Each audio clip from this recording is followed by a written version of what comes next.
Salut à tous, une nouvelle vidéo mécanique aujourd'hui. On va changer un moteur entièrement. Donc là on a un zip avec un bas moteur qui est KO, il y a une prise d'air, faut le changer quoi. Et j'ai un moteur déjà complet de Vespa LX, en kit 70, qu'on va monter dessus directement. Et je me suis dit pourquoi pas faire une vidéo pour expliquer un peu tout ce qu'il y a à faire en détail. C'est pas trop compliqué en soi, hein. Mais bon, il y a quelques petites choses à respecter. Bon, la première chose à faire, c'est d'enlever le carter de kick.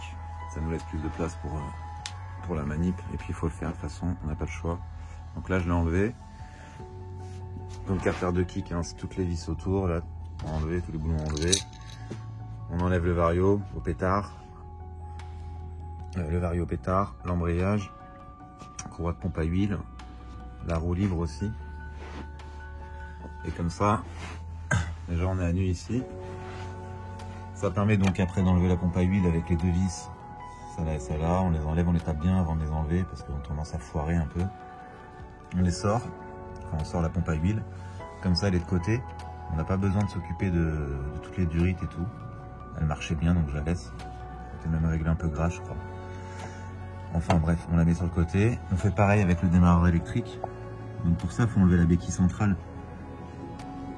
Et pour enlever la béquille centrale sans se faire chier, le mieux c'est de mettre le scooter en hauteur. Genre sur deux jambes, ça marche bien. Voilà, on le met sur le côté pareil, ça nous permet de ne pas avoir à se soucier du faisceau. La suspension, voilà pareil. On la dévisse. Comme ça maintenant, on peut lever le châssis, le moteur il monte pas. Le câble de frein arrière qui se dévisse à ce niveau-là. Et aussi au niveau de ce petit boulon, ça libère le câble.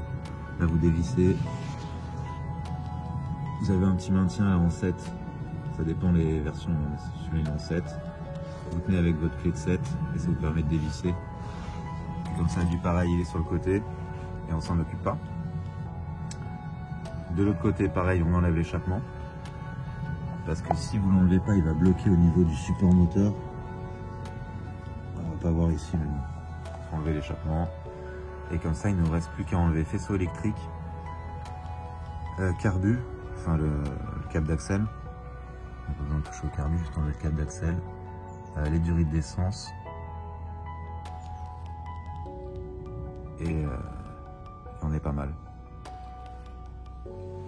Et donc, si on fait tout ça, on le voit bien, c'est que le joint spi ici, là, il est plus du tout étanche au niveau du vilebrequin.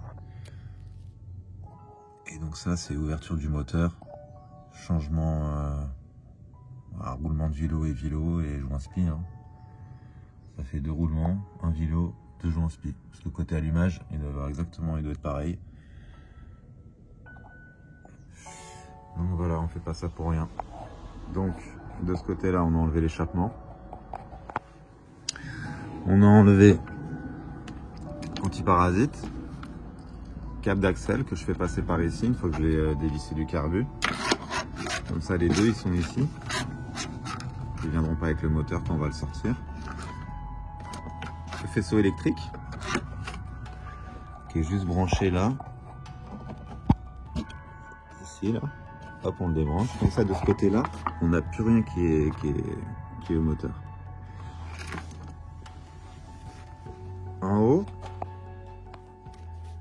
donc, on a dévissé le câble qui est au carbu, on est bon. Tout ce qui est arrivé d'essence, des pressions et arrivée d'essence.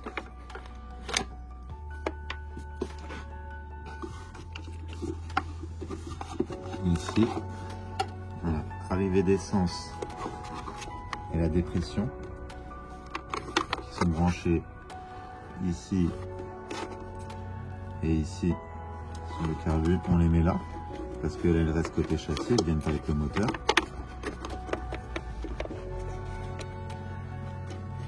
Le starter auto, pareil, on le débranche. Voilà. ça restera sur le faisceau. Et tout ce qui est pompe à huile, la pompe à huile, on la voit, elle pend là, elle est là, avec la petite durite qui va au carbu, pareil. Et ça, on voit que c'est pas, je les ai décrochés des volutes du cylindre, comme ça, elles viendront pas avec le moteur quand on va l'enlever. Donc là, on est good. Là, on a tout débranché. On n'a plus qu'à dévisser en 17 de chaque côté. On sort l'axe, on tire le moteur, on remet l'autre en place et on remonte tout.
Le moteur est remonté. Donc,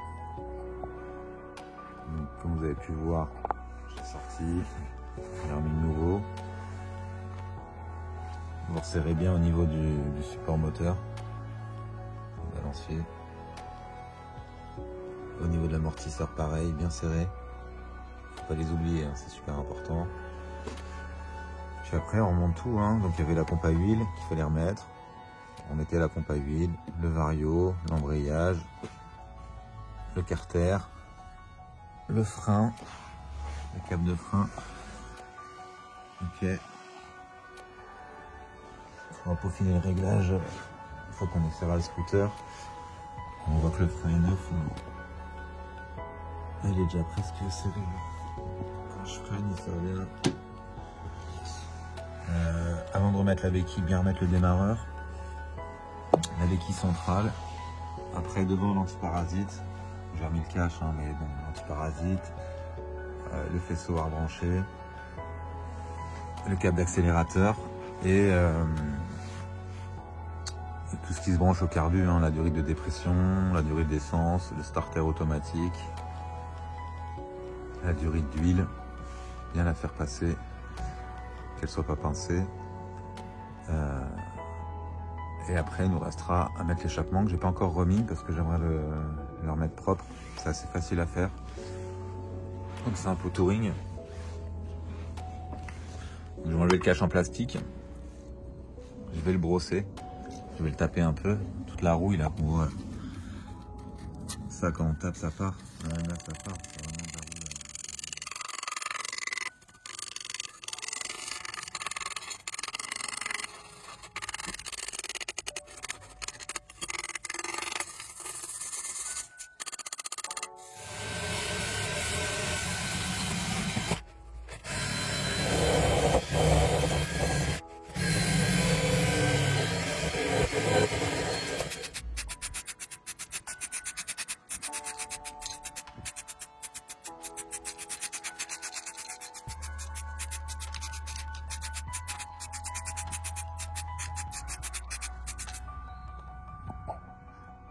il est nickel. Bon, j'ai pas refait la protection. Elle était bien abîmée, elle est profond. Je ne vais pas enduire une protection de pot touring. Déjà comme ça c'est très bien. Voilà.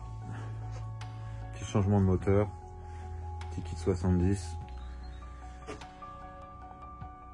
Il est nickel. Merci à tous et à la prochaine.